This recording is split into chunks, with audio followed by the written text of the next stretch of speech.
This morning for you on Daybreak, a nonprofit in Ozark gets an extra hand to help those in need. And teachers and staff at Springfield Public Schools made sure their students had a school year to remember, despite all of the coronavirus hardships. We'll have both those stories and much more for you this morning on Daybreak. Good morning. It's Friday, May 22nd. I'm Lauren Barnes. And I'm Joe Morano, and thank you for joining us as we kick off the second hour here and get you set for a long weekend. I know a lot of people excited to get out there, maybe hit the campground. Lisa Raffa joins us now. Good morning. And is this morning indicative of how the weekend will be? Yeah, we're going to have rounds of showers and storms. So if you are going to try to go camping or go to the lake, make sure you have the Color 10 weather app so you can check for lightning before you head out. It's also very dark behind you on the sky cam right now. Is today going to be the worst day that we expect or not? Yeah, probably. Or, well... Sorry. None of them are great, right? I mean, yeah, none of them are great. No, Saturday is the best. Saturday gets like a B+, A-, and the rest of them are like, we'll see. But we're starting out with some scattered showers and storms out there this morning. It's 62 degrees and it's wet on the camera. We've had some lightning out there this morning as well. We're looking at some of those showers and storms out there this morning with some heavy rain and lightning. We've been finding some of that locally heavy rain with some of those yellows and oranges on radar. We're finding a downpour come through Springfield right now. And then we've got a cluster of storms from Berryville to Mountain Home with some heavy rain and lightning as well, but we're not finding any organized severe weather out of this round this morning.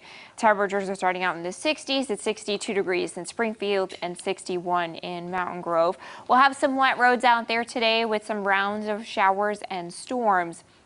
If you're waiting for a package to come in the mail, it will likely be wet. We're looking at showers and storms with that high at 77 degrees today. With these afternoon rounds, if they redevelop, they could be strong to severe. So we'll have to detail that for you. Plus a full look at your holiday weekend, and then we stay unsettled through next week. Your full forecast is up in 10 minutes. It is the last week of school for Springfield Public School students, but before they said goodbye for the summer, teachers and staff created unique ways to send them off. Color 10's Nija McDonald captured some of those moments for us. Nija, good morning. Well, good morning, Lauren. It's no doubt this school year has looked different for students, but from car parades to actual walking parades, SBS teachers found ways to show students just how much they mean to them. The virtual school bells are ringing for the last time this year. But before students log out and begin their summers, Springfield Public Schools is sending them off with some safe and thoughtful gestures, like here at Westport Middle School, where 8th graders were celebrated for their promotion to high school. When students arrived to pick up their belongings, they were greeted by familiar faces. Teachers at Boyd Elementary, like Georgetta Moldovan, participated in an end of the school year parade. The biggest challenge was not being able to see our kids just because we have such a strong bond with our students. We work with them every day, Monday through Friday.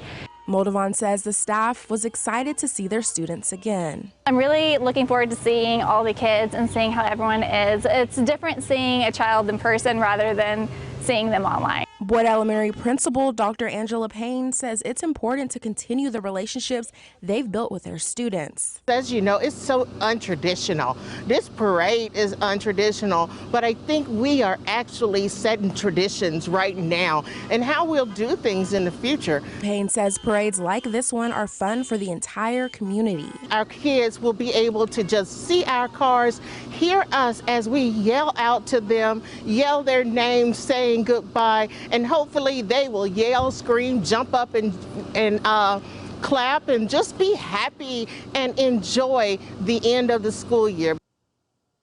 Well, SBS's summer learning program will begin June 3rd, and it's free, and you still have time to register. Visit our website at ozarksfirst.com for more information. Thank you, Nija. We bring you a coronavirus update now this morning. The Springfield Greene County Health Department has new information out about a possible community exposure. Before being diagnosed and while possibly contagious, a patient visited 2 stores in Willard.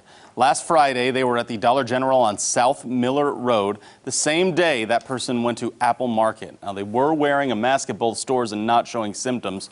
People who are at those locations at those times are low risk, but should still self-monitor.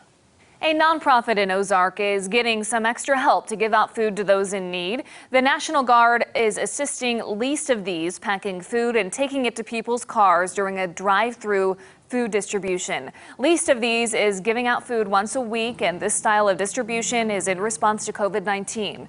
They're distributing 50,000 pounds of food each week, though, to those in need in Christian County. They load food into people's trunks, and if they're in a minivan or SUV, some customers will have to load food themselves. Volunteers and the National Guard follow guidelines by the CDC, which is wearing masks and gloves. We also are keeping our distance with the customer. So we load carts with a no contact, and we also push carts to customers that can't have an open trunk. We are very fortunate to have the National Guard here because with our volunteer pool, many of them fall into that high-risk category with the coronavirus. And so if they weren't able to be here, we would not be able to do the food distributions that we're doing. Okay. So. Now, if you or someone you know could benefit from this, you can find a full list of distribution dates for June on our website, ozarksfirst.com. We're giving you another chance to ask Missouri lawmakers and Governor Mike Parson questions about COVID-19 and its impact on Missouri. You can join us this Tuesday evening, May 26th at 8 o'clock on Ozarks Fox. Governor Mike Parson will answer your questions live from the governor's mansion. You'll also hear from the state's education commissioner and from a St. Louis area doctor about the next steps to be taken. Email your questions to the address on your screen. That's motownhall@tvstl.com.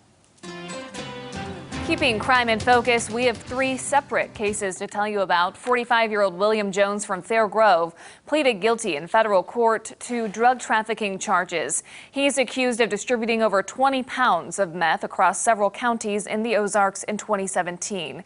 He's a member of the violent prison gang Southwest Honkies. 43-year-old Shannon Fields will spend 2 years in federal prison. It comes after he was caught using stolen mail to create dozens of counterfeit checks and actually tried to cash them in. He'll have to pay back more than $21,000 to 4 banks. Following up now on a crime we first told you about last November. A woman originally charged with keeping her husband's body in a freezer is now suing the city of Joplin. A judge found that keeping a body frozen for 2 months is morbid, but it did not qualify for abandonment of a corpse. Barbara Waters is now trying to get her husband's body back from the coroner. He died of natural causes. Waters wants money from police and several items that were not returned to her. We're starting out with some wet roads in Springfield right now. The windshield wipers are going as we've got some moderate to heavy rain and lightning as showers and storms cut across the Ozarks. We'll have rounds of this as we head through the afternoon. Details on our severe threat coming up next. From Color 10 Ozarks First, Lauren Barnes, Joe Morano, and weather with meteorologist Elisa Raffa. This is Color 10 News Daybreak.